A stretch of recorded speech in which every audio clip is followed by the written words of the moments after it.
Hey everyone, welcome to the channel. Today we are going to talk about the Google Pixel 6 and the Google Pixel 6 Pro and what you should think about and look for when you're trying to decide between these two phones. I've been using these two phones exclusively for about the last 2 weeks, so I have really good sort of user base and user opinion on what I like and what I don't like, and how I can apply that to telling you guys in which ways you should think about these phones for your next phone device. So stay tuned for an honest look at the Google Pixel 6 and the Google Pixel 6 Pro.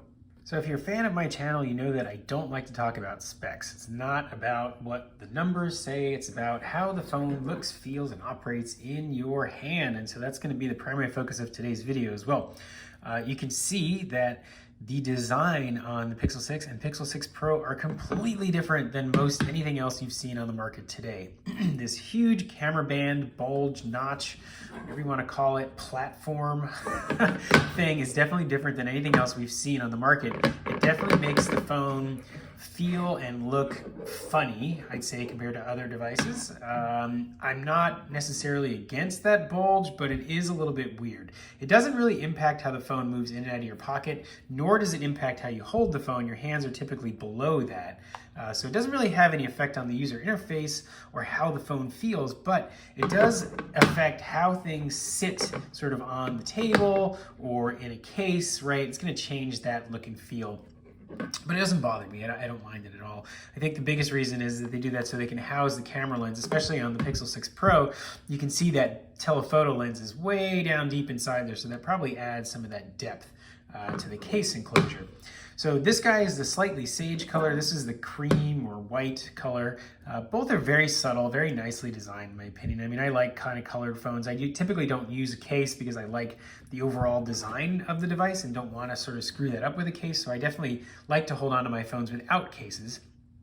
And since we're talking about holding onto the phones, these things are very slick. They're very slippery.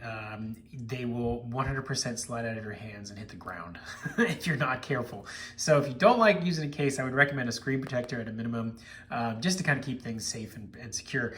If you look at the design, what I was really shocked at with when I ordered these phones is that I didn't think there was any difference in the bodies or the case design of the phone compared to the Pro and the 6, but I'm actually quite wrong. I mean, if you look at these, you can see the Pro very much has a metallic sort of metal edge, nicer buttons.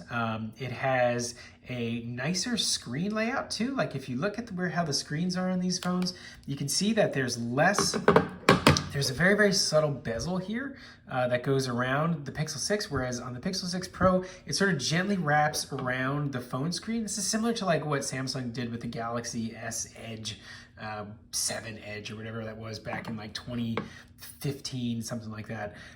So what I'm getting at here is the Pro, it's not like an Apple phone where you have like the iPhone 13 and the iPhone 13 Pro, right? Where the body cases are basically the same. These cases are very, very much different and the screen layout is different. And so when you buy the Pro, you're getting a much more Pro designed phone that looks and feels a lot more Pro, in addition to Pro features like your telephoto lens and some other bells and whistles on the inside. So when you are trying to decide between these phones, keep in mind that the case design is different. And obviously the size is different too. You can look at both of these phones. In my opinion, they're both too big. I still can't easily operate these phones with one hand. They are a little bit on the narrower side, which is nice, similar to like what you'd see in a OnePlus phone. And so you can do both of these phones with one hand, but it's very difficult to be able to use it full time with one hand, and they're big and they're, on the heavy side too. So like it's challenging to use these phones with one hand, especially for somebody like me who tends to like smaller phones. Like the original Pixel size phones, both of these are substantially bigger. Something else to consider too is that the Pixel 6 on this side, I don't know if you can see it, but there's a pretty gnarly scratch in this phone that I got the other day, and I have no idea where this came from. So literally the phone was sitting with me on the couch. I was working on my MacBook. I pulled the phone out of the couch and it had a huge scratch on it. And I don't know if that's from the metallic case of the MacBook, but that's crappy. Accidents happen, but I don't know if the phone glass on this thing is scratch prone or what, but that's a bummer for sure. So now that we've talked about kind of the outside of the device, One of the complaints I've seen on the Pixel 6 compared to the Pixel 6 Pro is the Touch ID, well, whatever they want to call it, fingerprint unlock is slower on the Pixel 6 compared to the Pixel 6 Pro. And we'll go ahead and I'll show you that real quick. You can see that very slight difference there. That gets amplified, and you notice that more and more as you use the phone. It's a lot slower and a lot more inconsistent on the Pixel 6 compared to the Pro. So be that as it may, I tend to lean towards the Pixel 6 Pro for that. The other thing that's really easy to see in this picture too is the display in the Pro is a very, very, very subtly, slightly more rich, more colorful, better quality display than the Pixel 6. And so, you know, from a photography standpoint or somebody that really just enjoys a nice high quality display, the Pro is a lot better. Other than that, guys, really, that's the only big differences I see between these phones. Usability-wise, speed-wise, you know, fluidity-wise, whatever you want to call it, you know, RAM, processing speed, tensor chips, all that stuff.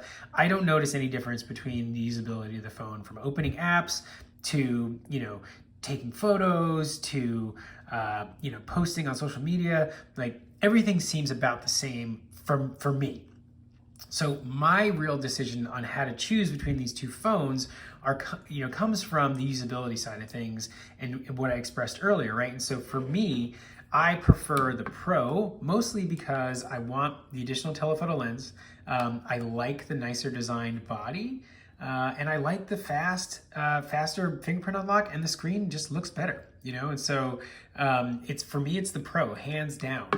It is a very, very different phone in terms of the pricing. I think it's about a $200 or more price difference between the two phones, depending on where you live. So it's a substantially more expensive phone if you go with the Pro. But the Pixel 6 on its own is a good phone. I can't really justify the purchase of this. I would kind of lean more towards the 5A. It's a cheaper phone. It still has a great camera. It's still a little bit smaller than the Pixel 6, and so you retain that one-handed usability. But if you're in the market for a new Android phone and you want the latest and greatest, definitely go with the Pixel 6 Pro. You won't be disappointed, and it'll blow you away with everything that it can do. Hope you guys enjoy this little side-by-side review. Don't forget to check out everything else I have on YouTube. Rate, comment, and subscribe. Thanks.